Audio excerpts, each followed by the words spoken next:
যে পার্টিগুলো ছিল সেই পার্টিগুলো হচ্ছে এবি পার্টি, নাগরিক ঐক্য, গণসংহতি আন্দোলন, গণ অধিকার পরিষদ, এলডিপি, ইসলামী আন্দোলন বাংলাদেশ, জাতীয় গণফ্রন্ট ও হেফাজতে ইসলাম বাংলাদেশ।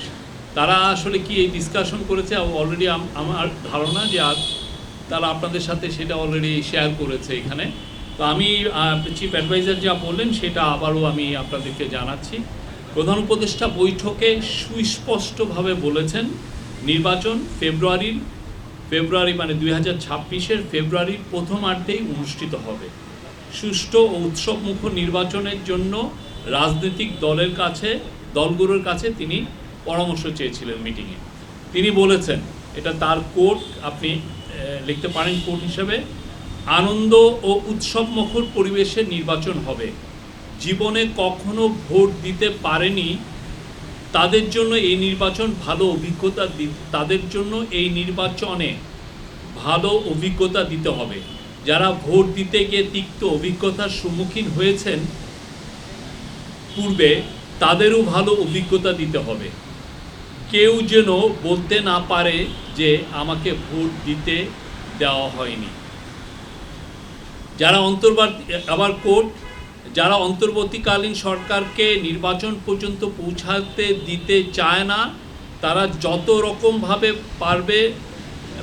রকমভাবে পারে বাধা দিবে।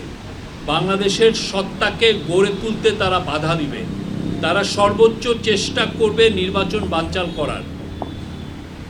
এমন পরিস্থিতি সৃষ্টি করার চেষ্টা করবে যাতে নির্বাচন না হয়। এগুলোর কিছু কিছু লক্ষণ এখন দেখা যাচ্ছে, সামনে আরও আসবে। এই জন্য আমাদের আরও সতর্ক হতে হবে। আমাদের চেষ্টা হবে নির্বাচন করার, এবং নির্বাচন ফেব্রুয়ারির প্রথমার্ধে অনুষ্ঠিত হবে। এক্সট্রিম মশার কয়েল প্ল্যান্ট ফাইবার দিয়ে তৈরি, তাই সহজে ভাঙে না, সুগন্ধিযুক্ত ও নিরবিচ্ছিন্নভাবে জ্বলে। ডেঙ্গু, চিকুনগুনিয়া বাহি সহ যে কোনো মশার বিরুদ্ধে দেয় এক্সট্রিম সুরক্ষা। নির্বাচিত সরকারের হাতে আমরা ক্ষমতা হস্তান্তর করব। এবারে নির্বাচন অনন্য নির্বাচন, এটা অন্তর্বর্তীকালীন সরকারের নির্বাচন নয়।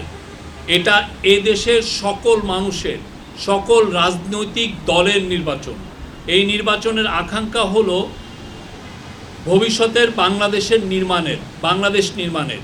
এই নির্বাচন হবে নিজেদের পায়ে দাঁড়ানোর, সাহস অর্জনের, নিজের ভঙ্গিতে দেশ পরিচালনার নির্বাচন। এই নির্বাচন অন্য কোনো দেশের থাবা মারার কোনো নির্বাচন এই নির্বাচনে অন্য কোনো দেশের থাবা মারার কোনো সুযোগ যেন না থাকে। আমরা এই নির্বাচন আয়োজনে আপনাদের সর্বাত্মক সমর্থন চাই।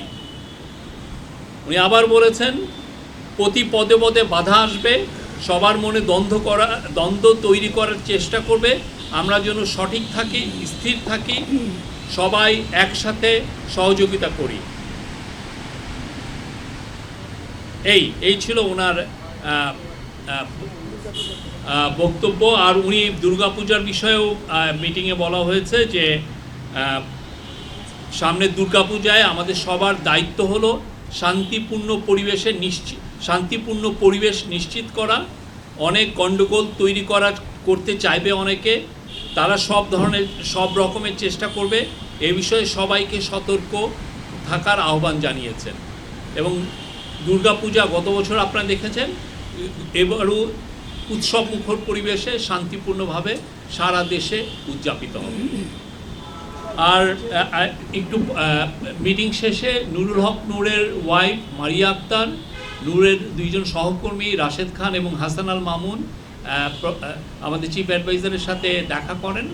মিটিংয়ে নূরের ওয়াইফ তার স্বামীর স্বাস্থ্যের একটা আপডেট দেন, এবং নূরের ওয়াইফ এবং তার সহকর্মীরা বলেন যে নূরের বিদেশি চিকিৎসা প্রয়োজন, এবং তাৎক্ষণিক প্রফেসর ইউনূস এটা শুনে উনি নির্দেশ দিয়েছেন হেলথ মিনিস্ট্রিকে যে তাকে বিদেশে পাঠানোর জন্য, তাকে বিদেশে যেন সর্বোচ্চ ভালো চিকিৎসা দেওয়া হয়, সেটার ব্যবস্থা নেওয়ার কথা উনি বলেছেন। আর হচ্ছে যে সভায় ওইখানে ল অ্যাডভাইজার ছিলেন আসিফ নজরুল, অ্যাডভাইজার আদিলুর রহমান খান এবং রিজওয়ানা হাসান ছিলেন। আসিফ নজরুল জানিয়েছেন যে 1 সদস্য বিশিষ্ট একটি জুডিশিয়াল কমিটি, প্রোব কমিটি করা হয়েছে। এটার নেতৃত্বে থাকবেন জাস্টিস আলী রেজা। এটার গ্যাজেট আমরা আশা করছি আগামীকালের মধ্যে এটা পাবলিশ হবে। এই বিষয়টা আমি বলবো যে যারা যে পার্টি যা বলছেন সেগুলোর উপরে আপনারা প্রিফার করবেন। আমরা এর বিষয়ে কোনো কথা বলতে চাচ্ছি না। অনেকগুলো সাজেশন এসছে, আমাদের চিফ অ্যাডভাইজার প্রত্যেকটা সাজেশন নোট ডাউন করেছেন, আমরা নোট নিয়েছি এবং সে অনুযায়ী আপনার সামনে উনি নির্দেশ দিবেন। আর স্যার যেটা বলেছেন যে এগুলো নিয়ে আরও মিটিং হবে সামনে। আমরা মনে করি নির্বাচনকে সামনে রেখে যত ধরনের প্রস্তুতি নেওয়ার দরকার আমরা সবগুলো প্রস্তুতি নিচ্ছি এবং নির্বাচন শান্তিপূর্ণভাবে হবে। এবং আজকে স্যার বলেছেন এটা একটা অনন্য নির্বাচন হবে, নির্বাচন উৎসব মুখর হবে। আমরা সবাই আমাদের পরিবার পরিজন নিয়ে ভোট দিতে যাব এবং এটা একটা যাতে এই উৎসবটা সারা জীবন মানুষ জন্য মনে রাখে।